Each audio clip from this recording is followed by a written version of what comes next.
Bonjour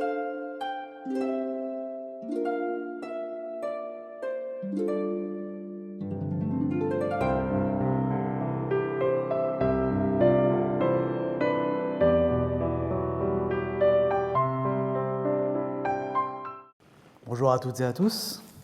Donc, ma première prédication, c'est un peu le baptême du feu. Notre frère nous a parlé de personnes aveugles. Il y a aussi des personnes qui pensent savoir et qui ne savent rien. Et dans la parole de Dieu, il y a un homme, un bel exemple de ces choses. Une personne qui voyait, qui pensait à aimer Dieu comme il fallait, qui pensait tout faire comme il faut, et pourtant il ne faisait rien. Cette personne, c'était Saul de Tarse. Vous le connaissez, c'est plus tard l'apôtre Paul. Je vous invite à ouvrir vos Bibles dans Actes chapitre 9, versets 1 à 22. Je fais la lecture. Cependant, Saul, qui respirait encore la menace et le meurtre contre les disciples du Seigneur, se rendit chez le souverain sacrificateur et lui demanda des lettres dans les synagogues de Damas, afin que, s'il y trouve quelques-uns, hommes ou femmes, qui suivent cette voie, il les amène liés à Jérusalem. Comme il était en chemin et qu'il approchait de Damas, tout à coup, une lumière venant du ciel resplendit autour de lui. Il tomba par terre et entendit une voix qui lui disait « Saul, Saul, pourquoi me persécutes-tu » Il répondit « Qui es-tu, Seigneur » Et le Seigneur lui dit « Moi, je suis Jésus que tu persécutes. Il te serait dur de regimber contre les aiguillons. » Tout tremblant et stupéfait, il dit « Seigneur, que veux-tu que je fasse » Alors le Seigneur lui dit « Lève-toi, entre dans la ville et l'on te dira ce que tu dois faire. » Les hommes qui voyageaient avec lui s'étaient arrêtés, muets de stupeur. Ils entendaient la voix, mais ne voyaient personne. Saul se releva de terre, et malgré ses yeux ouverts, il ne voyait rien. On le prit par la main pour le conduire à Damas. Il fut 3 jours sans voir, et ne mangea ni ne but. Or, il y avait à Damas un disciple du nom d'Ananias. Le Seigneur lui dit dans une vision, « Ananias !» Il répondit, « Me voici, Seigneur. » Et le Seigneur lui dit, « Lève-toi, va dans la rue appelée la droite, et cherche dans la maison de Judas un homme nommé Saul de Tarse, car il prie. Et il a vu en vision un homme du nom d'Ananias qui entrait, lui imposait les mains, afin qu'il recouvre la vue. Ananias répondit, « Seigneur, j'ai entendu dire par beaucoup combien de mal cet homme a fait à tes saints dans Jérusalem. Et il y a ici de la part des principaux sacrificateurs le pouvoir de lier tous ceux qui invoquent ton nom. » Mais le Seigneur lui dit, « Va, car cet homme est pour moi un instrument de choix, afin de porter mon nom devant les nations et les rois, et devant les fils d'Israël. Et je lui montrerai combien il faudra qu'il souffre pour mon nom. » Ananias partit, et lorsqu'il fut arrivé dans la maison, il imposa les mains à Saul et dit, « Saul, mon frère, le Seigneur Jésus qui t'est apparu sur le chemin par lequel tu venais, m'a envoyé pour que tu recouvres la vue et que tu sois rempli d'Esprit Saint. » Au même instant, il tomba de ses yeux des écailles et le recouvra la vue. Il se leva et fut baptisé. Et après avoir pris de la nourriture, il retrouva des forces. Il resta quelques jours avec les disciples qui étaient à Damas. Et aussitôt, il se mit à prêcher Jésus dans les synagogues en disant que c'était le Fils de Dieu. Tous ceux qui l'entendaient étaient dans l'étonnement et disaient « N'est-ce pas celui qui persécutait à Jérusalem ceux qui invoquent ce nom ? Et n'est-il pas venu ici pour les emmener liés devant les principaux sacrificateurs ?» Cependant, Saul se fortifiait intérieurement de plus en plus et confondait les Juifs qui habitaient Damas en démontrant que Jésus est le Christ. Ce texte nous enseigne une chose très importante. Bon, vous me direz, toute la Bible enseigne une chose importante. Il témoigne de la réalité de tout enfant de Dieu au travers de 2 hommes. L'un est en train de rencontrer Dieu, l'autre l'a déjà rencontré. Mais l'un comme l'autre, leur vie sera marquée par une chose commune, car ils prient. La prière sert de témoignage aux puissances célestes, car elle est le signe que Dieu a brisé cette personne et qu'elle a rencontré Jésus-Christ comme Seigneur et Sauveur. La prière est la manifestation de la communion d'une personne avec le seul et unique Dieu. Il est tout à fait exact de dire que la lecture quotidienne de la parole de Dieu est la nourriture du chrétien. Car comme le corps a besoin de subsistance pour vivre, l'âme du chrétien a besoin de la parole de Dieu pour subsister. Si la parole de Dieu est la nourriture du chrétien, alors la prière est sa respiration. On va faire une petite expérience. Je vous invite à retenir votre respiration plus d'1 minute. Non, ne le faites pas, mais déjà vous allez devenir tout rouge et vous allez voir que c'est très difficile. Alors imaginez retenir sa respiration pendant plusieurs semaines et plusieurs mois. Cela montre un réel problème. Peut-être que tu déprimes. Tout chrétien passe par des épreuves qui peuvent le décourager, voire le mettre à genoux, car certaines épreuves peuvent être vraiment épouvantables. Mais si tel est le cas, alors réfugie-toi dans la prière. Un enfant de Dieu peut aussi se rebeller contre Dieu, car dans enfant de Dieu, il y a le mot « enfant ». Et tout enfant n'aime pas la correction et il a tendance à rouspéter, à ne pas se laisser faire. Mais je t'invite à ne pas faire cela. Dans le livre des Proverbes, chapitre 3, verset 11, l'Éternel dit « Ne méprise pas, mon fils, la correction de l'Éternel, et ne t'effraie pas de sa réprimande. » Et juste après, il explique pourquoi Dieu fait cela. « Car l'Éternel réprimande celui qu'il aime, comme un père l'enfant qu'il chérit. » Ne sois pas dans la rébellion, mais plutôt deviens raisonnable, repens-toi. Mais la chose la plus terrifiante que révèle une absence de prière quotidienne, c'est que tu te dis chrétien, tu le penses sincèrement dans ton cœur, mais tu ne l'es pas, tu ne connais pas Dieu. Tu n'as jamais eu de rencontre avec lui et tu n'as aucune part avec lui. Prends bien garde à ce que pense croire ton cœur, car l'homme naturel ne se soumet pas à Dieu, il en est absolument incapable. Si tu désires connaître la vérité sur l'orientation de ta vie, lis la parole de Dieu. Regardons le passage de la vie de Saul.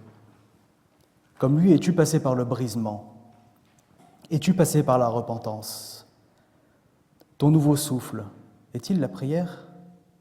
Cette prière t'amène-t-elle à la communion avec Dieu? Telle une rose subtile et délicate, le chrétien doit se nourrir de la sainte parole de Dieu et respirer par la prière pour exhaler un parfum exquis, agréable à Dieu. Sinon, tu ne seras qu'une de ces fleurs en plastique. Vous savez, ces fleurs en plastique que l'on voit dans les salles d'attente, sans odeur, sans aucun éclat. Et tu n'illusionneras personne. Et tu ne tromperas personne, excepté toi-même. Même si tu peux duper tes semblables, cela ne dure qu'un temps, car tu ne duperas jamais Dieu, car il sait qui lui appartient. D'ailleurs, Dieu n'est jamais loin d'une personne. Dieu se situe à une seule prière de toi. Donc je t'invite vraiment à faire cette unique prière, que la seule prière que Dieu peut entendre, c'est « Seigneur, je veux te connaître ». Et donc tu devras prendre la responsabilité de cette vie imitée. Te diriges-tu vers la colère de Dieu? Te diriges-tu vers la colère éternelle de Dieu dans les temps de feu préparés pour toute âme qui refuse le don gratuit de Dieu? Ou as-tu accepté ce don merveilleux qui t'amènera déjà, ici-bas, dans l'amour sans limite de Dieu? Je dis ces choses car celui qui ne prie pas et ne lit pas la parole de Dieu démontre qu'il n'a rien en lui, et celui qui n'a rien en lui sera rejeté pour l'éternité. Tu confesses le nom de Jésus? Tu confesses qu'il est le Fils de Dieu? Tu fais bien. Les démons aussi le confessent, et ils tremblent. Quelle différence entre toi et eux? Car reconnaître Jésus comme Messie et Fils de Dieu ne suffit pas, il faut l'accepter comme Seigneur sur sa vie. Alors repens-toi. Ainsi, Saul de Tarse, le persécuteur de l'Église de Jésus-Christ, va devenir le porte-parole de celui qu'il persécutait. Saul, qui était plein de zèle pour Dieu, n'était qu'un mort bien que vivant en apparence. Un mort vivant en quelque sorte. Bien que vivant, il était mort dans ses péchés, ou pour être plus exact, dans le péché. Nous étions avec lui, bien que vivants, nous étions morts, des morts vivants. Je vais utiliser une illustration pour vous aider à comprendre cela. Imaginons que nous sommes en train de faire de l'escalade, tous ensemble, et que je suis le premier de cordée. Donc je plante les piquets dans la roche pour nous attacher tous ensemble à la montagne. Et si je coupe la corde, que se passe-t-il? Je vais chuter, je vais tomber, et je vais vous entraîner tous avec moi dans la chute. Et c'est ce qui s'est passé avec Adam. Il fut le premier à pécher, et nous étions tous en Adam lorsqu'il a péché. Et tous, nous avons perdu cette communion avec Dieu, cet accès éternel.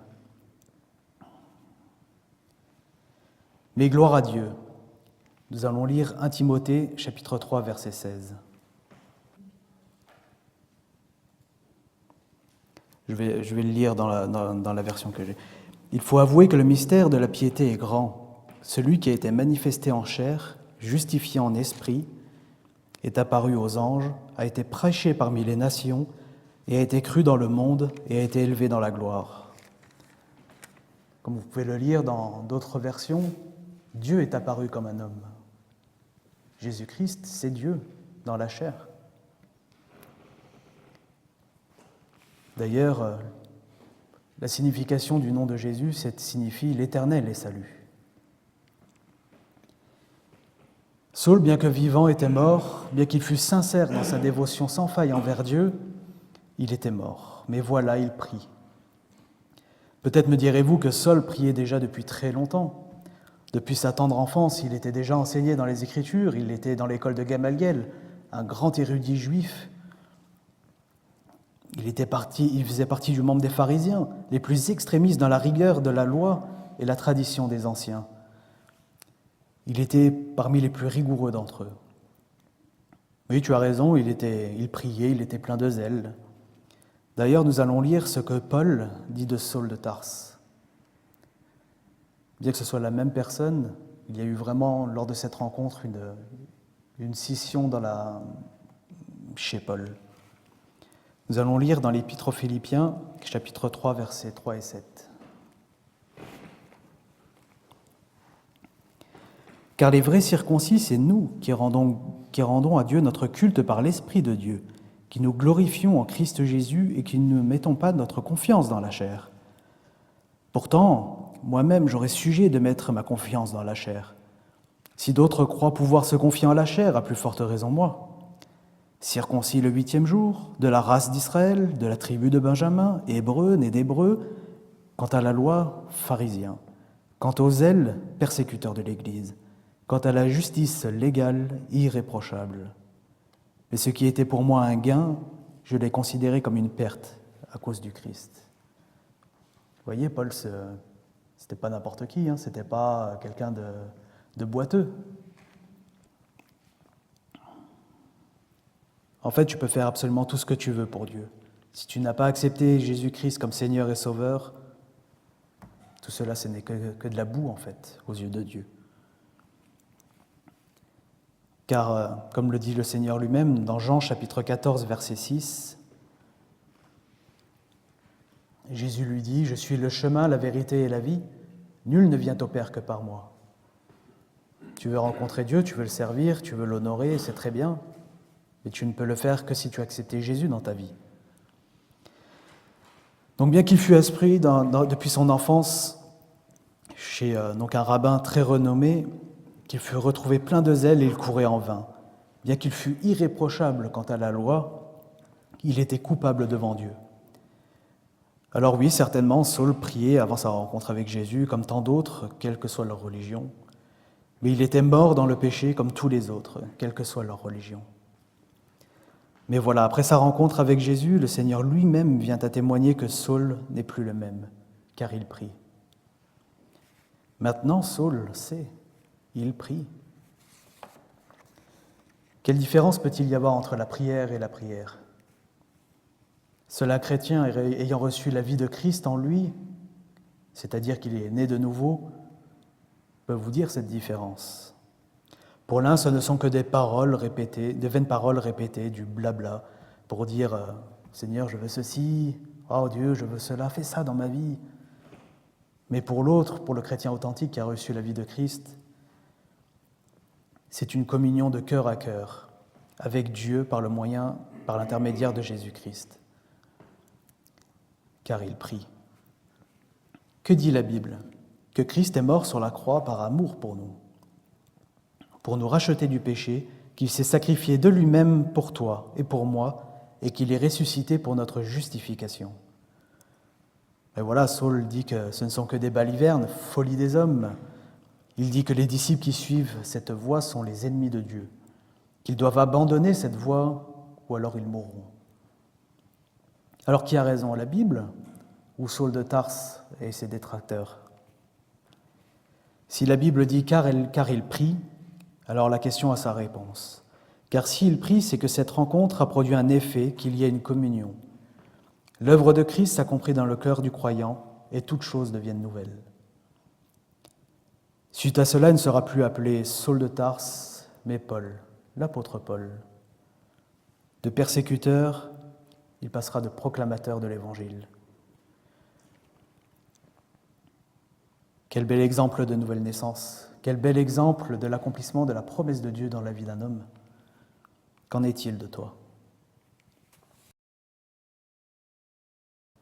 Saul, Saul, pourquoi me persécutes-tu ? Mais quelle est cette lumière qui vient à la rencontre de Saul, cette lumière qui vient du ciel ? Nous y lisons dans l'Évangile de Jean, au début de l'Évangile de Jean, chapitre 1, versets 1 à 4. Au commencement était la parole, et la parole était avec Dieu, et la parole était Dieu. Elle était au commencement avec Dieu. Toutes choses ont été faites par elle, et rien de ce qui a été fait n'a été fait sans elle.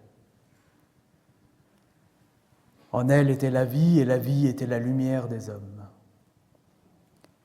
Donc cette lumière qui vient du ciel, c'est Dieu. C'est Dieu dans la chair. Saul répond, « Mais qui es-tu, Seigneur ?» Mais la lumière lui répond, « Je suis Jésus que tu persécutes. » La lumière, la vie, la lumière des hommes, Dieu se présente aux persécuteurs.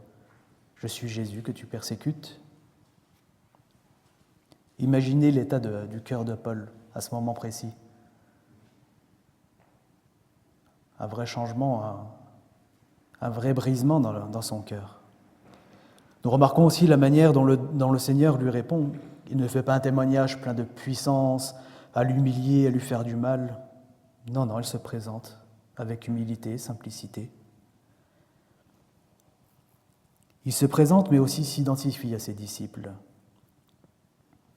qui sont mis à mort à cause de son nom, comme il l'a prophétisé dans Matthieu, chapitre 24, verset 9. Alors on vous livrera au tourment et l'on vous fera mourir et vous serez haïs de toutes les nations à cause de mon nom. C'est ce que Saul faisait, il mettait à mort les disciples, c'était un meurtrier. C'était pas un tendre, Paul. Lui-même disait qu'il était colérique et emporté. C'était quelqu'un de vraiment difficile et dur. Mais le Seigneur l'a brisé. Il est magnifique de voir que Jésus, le Seigneur, ne fait qu'un avec ses disciples. Un même corps, une même unité. Si Saul peut maintenant prier, c'est qu'il a reconnu Jésus comme étant le Fils de Dieu et Seigneur sur sa vie. Cette rencontre brise Saul. Certainement, il a fallu qu'il soit brisé de cette manière. Peut-être à cause de la dureté de son cœur, mais surtout parce que le Seigneur allait l'utiliser et changer la vie de Saul pour devenir Paul, et qu'il allait changer notre vie pour toujours. Sans l'apôtre Paul, beaucoup de choses nous seraient inconnues et nous tâtonnerons. Mais le Seigneur a vraiment utilisé avec puissance l'apôtre Paul.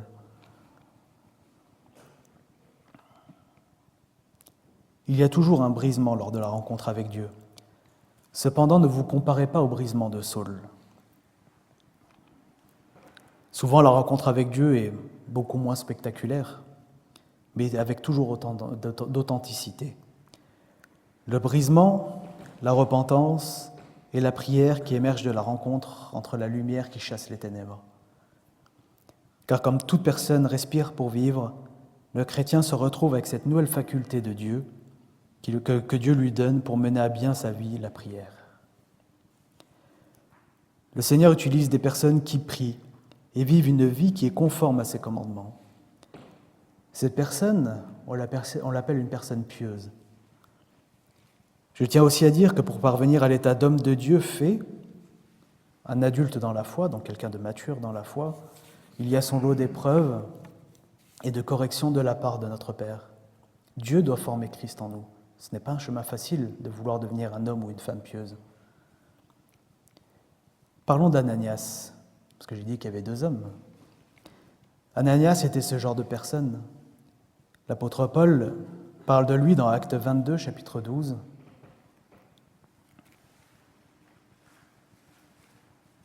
Or, un nommé Ananias, homme pieux selon la loi, et de qui tous les Juifs demeurant à Damas rendaient un bon témoignage, vint se présenter à moi.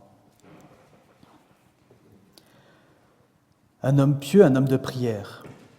D'ailleurs, quand le Seigneur l'appelle par le moyen du Muésion, Ananias répond tout de suite « Me voici ». Il n'est pas là dans un état de oisiveté ou à côtoyer les ténèbres dans une vie déréglée. Immédiatement, il dit « Me voici, je suis prêt, Seigneur ».